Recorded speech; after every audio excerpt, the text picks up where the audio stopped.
We are going to be continuing our reading through of World of Warcraft Chronicle, Volume 1. We pick up today with Chapter 1, Mythos, which is probably has one of the coolest cover arts for it. So it just looks so cool, man. It looks amazing. Chapter 1, Mythos, Origins. Before life began, before even the cosmos took shape, there was light and there was void. Unfettered by the confines of time and space, the light swelled across all existence in the form of a boundless, prismatic sea. Great torrents of living energy flitted through its mirrored depths, their movements conjuring a symphony of joy and hope. The ocean of light was dynamic and ever-shifting, yet as it expanded, some of its energies faded and dimmed, leaving behind pockets of cold nothingness. From the absence of light in these spaces, a new power coalesced and came to be. This power was the Void, a dark and vampiric force driven to devour all energy, to twist creation inward, to feed upon itself. The Void quickly grew and spread its influence, moving against the flowing waves of light. The mounting tension between these two opposing yet inseparable energies eventually ignited a series of catastrophic explosions, rupturing the fabric of creation and birthing a new realm into existence. In that moment, the physical universe was born. The energies released by the clash of light and void raged across the nascent cosmos, raw matter merging and spinning into primordial worlds without number. For long epochs, this ever-expanding universe, the great dark beyond, broiled in a maelstrom of fire and magic. The most unstable energies coalesced into an astral dimension known as the Twisting Nether. Light and void collided and bled together at the edges of this realm, throwing it into turmoil. Although tangentially linked to the great dark beyond, the Twisting Nether existed outside the borders of the physical universe. Even so, the Twisting Nether's volatile energies would occasionally tear through the veil of the great dark, flooding into reality and warping creation. The cataclysmic birth of the cosmos also flung shards of light throughout reality.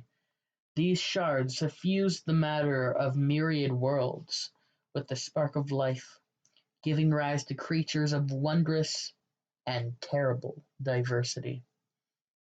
The most common forms of life to appear were the elemental spirits, primordial beings of fire, water, earth, and air.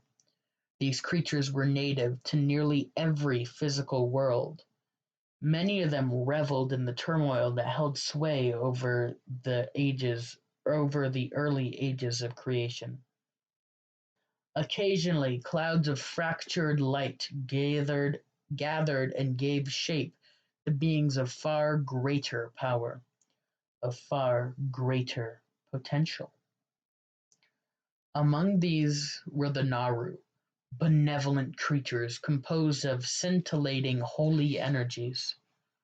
When they gazed out across the immeasurable universe, they saw a realm of limitless possibilities.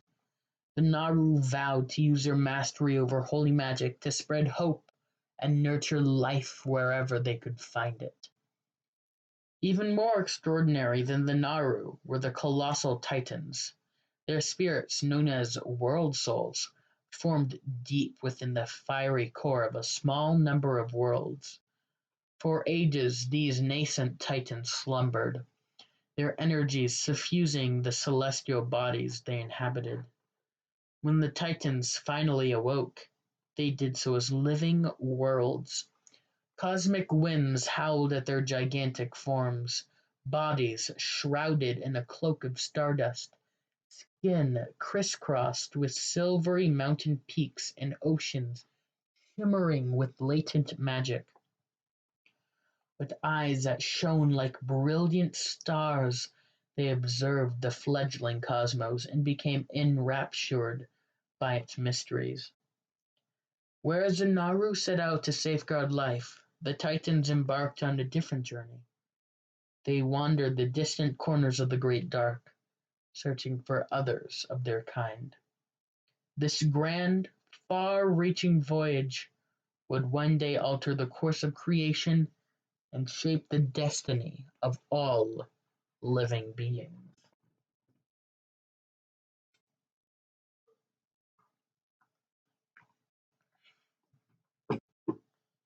The Titans and the Ordering of the Universe. No one knows when or why the first Titan awoke, but legends hold that his name was Aman'Thul. Though Aman'Thul was alone, he knew in his heart that others of his kind must exist. Thus he explored the worlds of the great dark beyond, intent on finding more Titans. His quest was arduous and lonely, but it was ultimately fulfilling. In time he discovered other nascent world souls. Aman'Thul lovingly nurtured these newfound kin and roused them from their slumber. Those who awakened devoted themselves to his noble search. Aman'Thul and his siblings later became known as the Pantheon. They were benevolent by nature, creatures aligned with order and stability. The Pantheon possessed a natural affinity to the latent magic in the universe. Fully aware of their incredible power, they bound themselves to a code of temperance toward the civilizations they encountered, even those of the unruly elemental spirits. The Titans of the Pantheon came to realize that order was crucial to finding others of their kind. On each world they encountered, they employed techniques to ascertain whether a world soul was present. The Pantheon would first pacify the world's raging elemental populations. Then they would reshape the world, forming great mountains, fathomless seas, and roiling skies. Lastly, the Titans would seed myriad life forms across the newly ordered world. In doing so, the Pantheon hoped to call forth the world soul and bring it to maturity. Most of the time, however, the worlds visited by the Titans proved inert. The Pantheon vowed to maintain and protect all of these worlds, even those that did not contain a slumbering spirit. To do so, they empowered primitive life forms to uphold the integrity of their ordered worlds. The Pantheon also embedded colossal machines in the surface of the worlds that they had shaped. Through these devices, the Titans could monitor their worlds and purge them of life should their evolutionary paths succumb to disorder. To aid the Pantheon, Aman'Thul called upon a mysterious race known as the Constellar. These celestial beings observed the many worlds ordered by the Titans, staying vigilant for any sign of instability. When it was necessary, the Constellar could initiate a fail-safe procedure to scour life from a world in the hopes of resetting its evolutionary process. Over the ages, the Pantheon discovered fewer and fewer world souls. Yet they remained undaunted. They knew that the universe was vast beyond measure, and even after epochs of exploring the stars, they had only plumbed but a small corner of creation. Unbeknownst to the Titans, malign forces were also hard at work in the distant reaches of the Great Dark.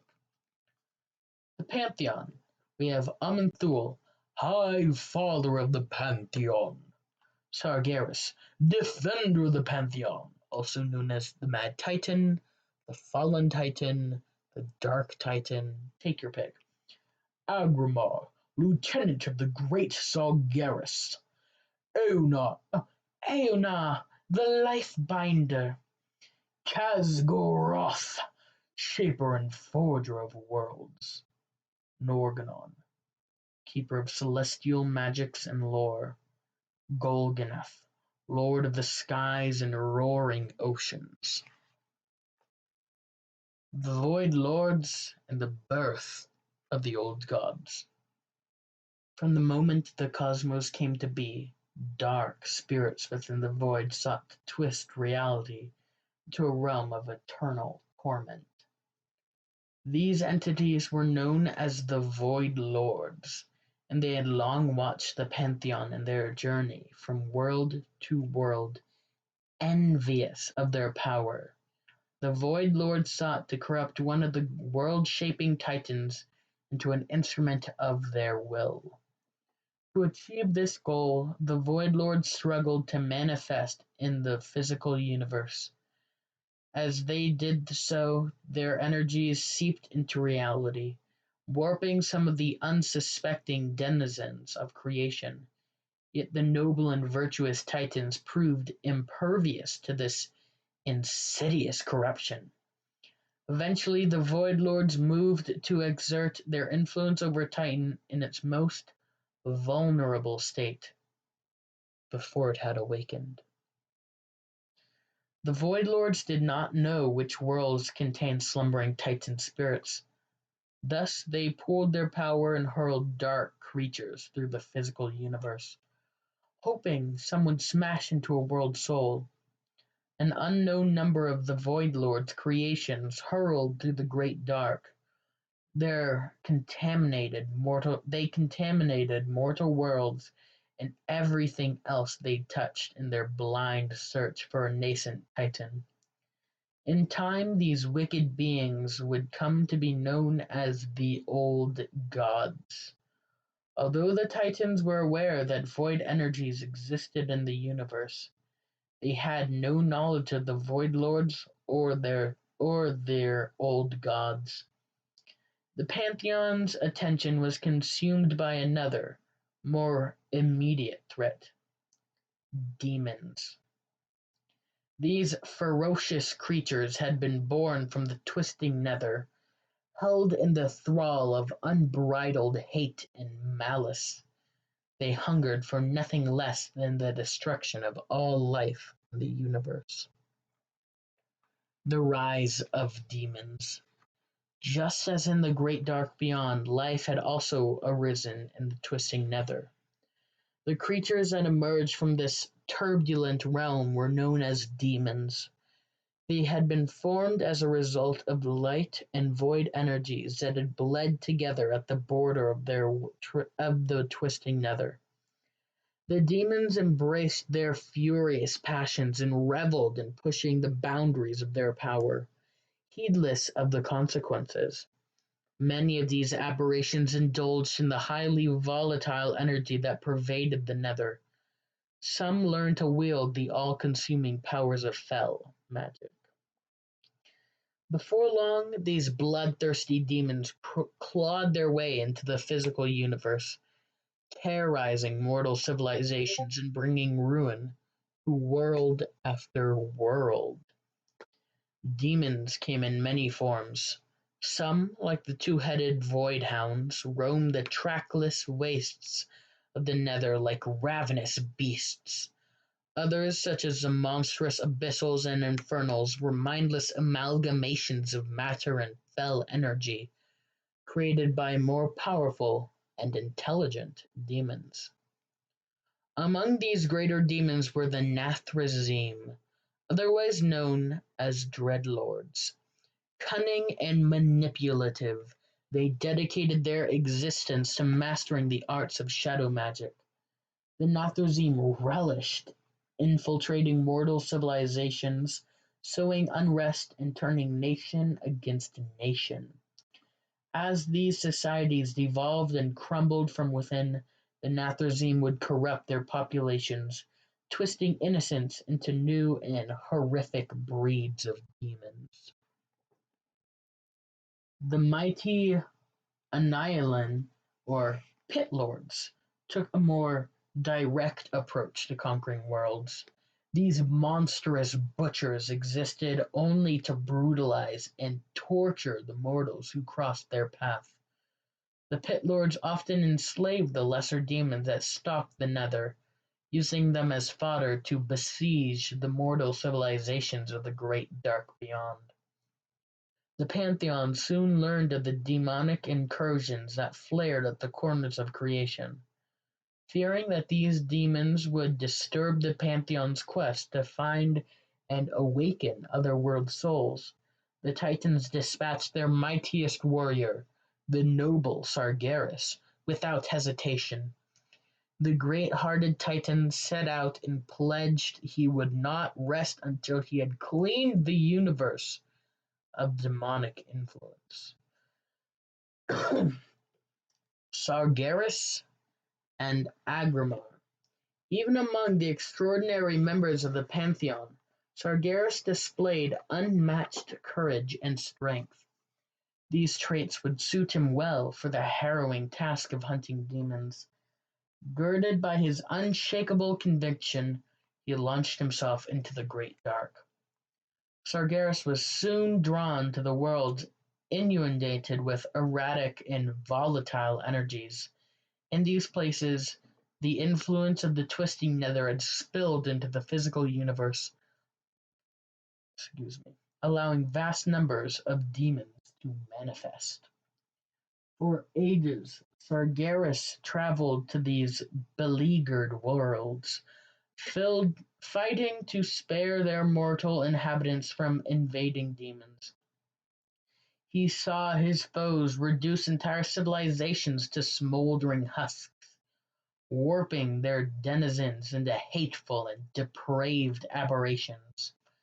Witnessing this staggering loss and ruin filled Sargeras with an overwhelming sense of helplessness. Before embarking on his mission, he had never imagined such evil could exist in the universe. Nevertheless, the unruly demons were disorganized and incompetent. Sargeras easily defeated his foes, winning victory after victory. As his battles dragged on, he became aware that some demons had learned to wield void energies. Through investigating these dark powers and where they originated from, Sargeras discovered that malign intelligences were spreading corruption throughout the cosmos. These intelligences were the Void Lords, and they were far more powerful than demons. The presence of the Void Lords left Sargeras deeply troubled. He pondered what the powers of the Void were planning, and what their existence could mean for the universe. Despite his unsettling discovery, Sargeras continued waging his war on demons. The work of the Pantheon progressed without hindrance.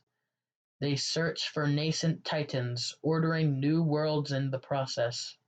Sargeras often looked upon these budding worlds, seeing life blossom free from demon influences, gave him a sense of satisfaction.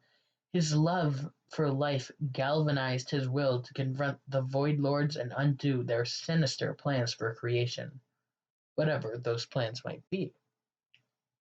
In time, the demons redoubled their efforts, engulfing ever more worlds in death and devastation. To Sargeras' dismay, he realized that he had fought many of these demons before. After he had defeated them in the physical universe, their spirits had simply returned to the twisting nether. Eventually, they had been reborn in new bodies.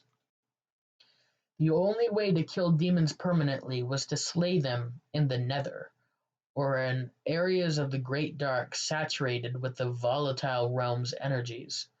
Sargeras, however, was yet unaware of this fact. He knew only that his current tactics were ineffective.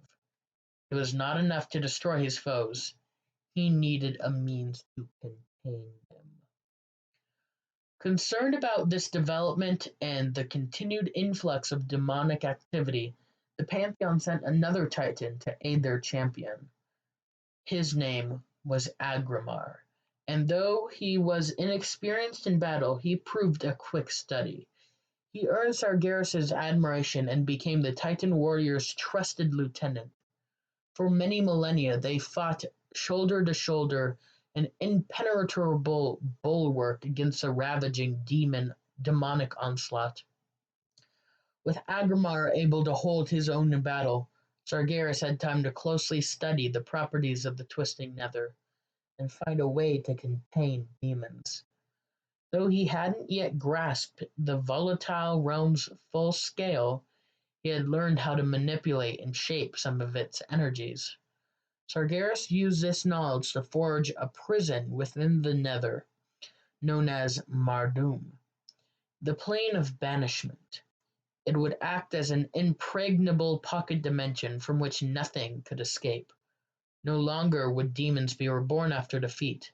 Now they would be contained within this prison, where they would languish for all eternity.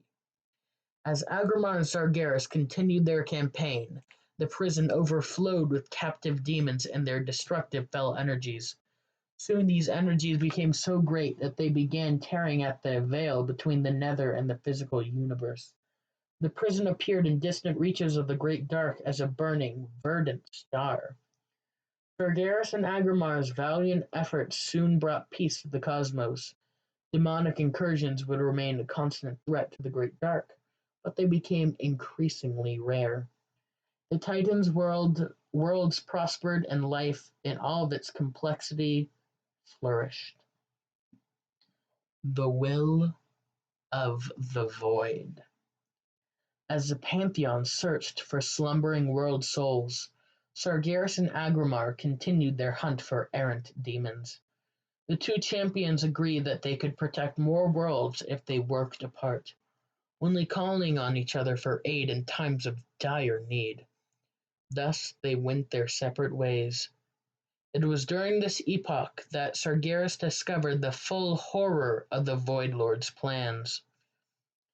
He was drawn to a remote corner of the Great Dark where cold, void energies radiated out of a black and desiccated world. There Sargeras found enormous beings he had never seen, festering across the world's surface. These were the old gods, and they had embedded themselves in the world and shrouded it in a veil of void energies. With a growing horror, Sargeras realized that this was not just any world. He heard the world soul dreaming within its core. But these were not the joyous dreams Sargeras recognized from other world souls. They were dark and horrific nightmares. The old god's tendrils had burrowed deep, enveloping the slumbering Titan's spirit and shadow. A conclave of Nathrazim had also discovered this black world.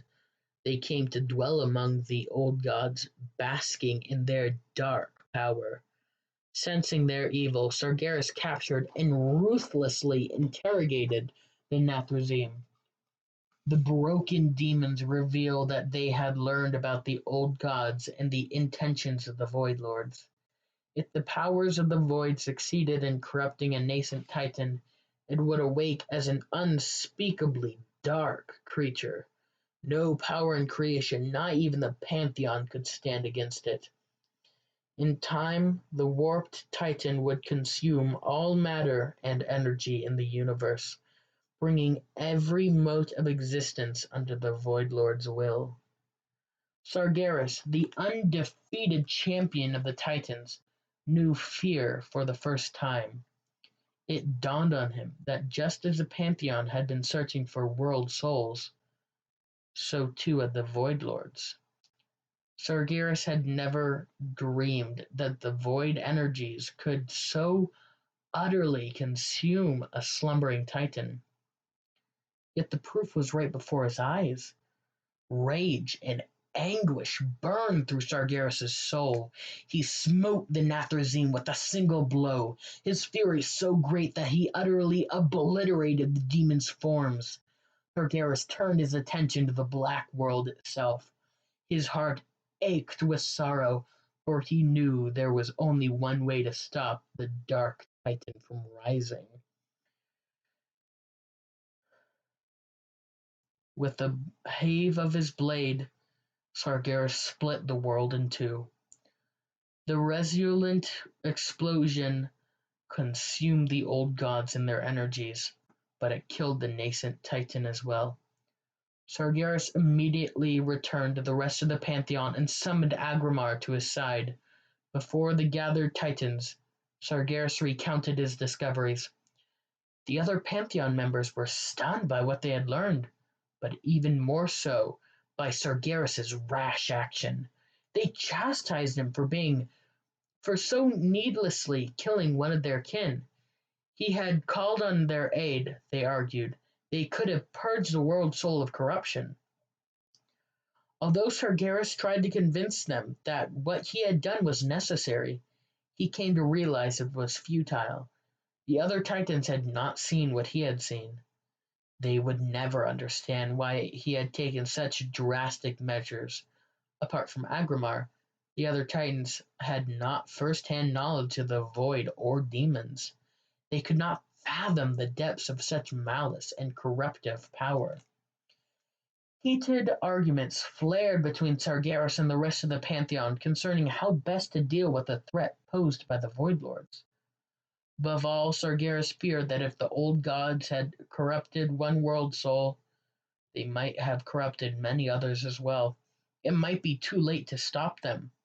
Sargeras expressed his growing fear that existence itself was already flawed, an idea that he had come to terms with following his encounter with the old gods.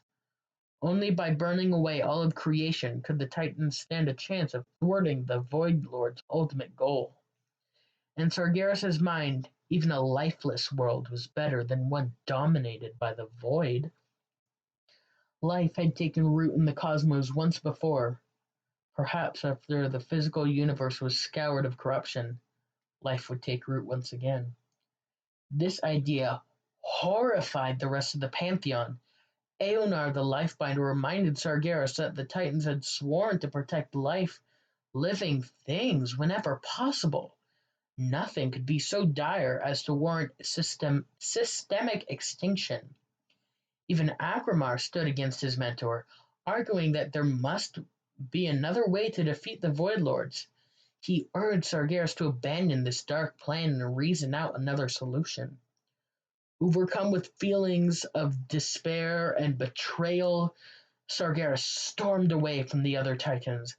He knew full well that his kind would never see reason, and if they would not help him expel the Void Lord's corruptions, then he would do it himself. This was the last time the Titans of the Pantheon would see him as one of their own. And that is where Chapter 1, Mythos, ends.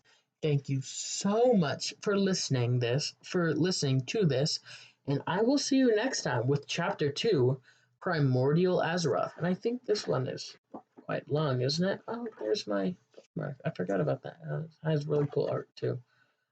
Yeah, this one, I'm pretty sure, yeah, it's really long. Like, from page 28 to 67. So it's probably going to be split into 1, 2, or maybe even 3 parts. So I'll see you next time for Primordial Azeroth, Chapter 2, Part 1.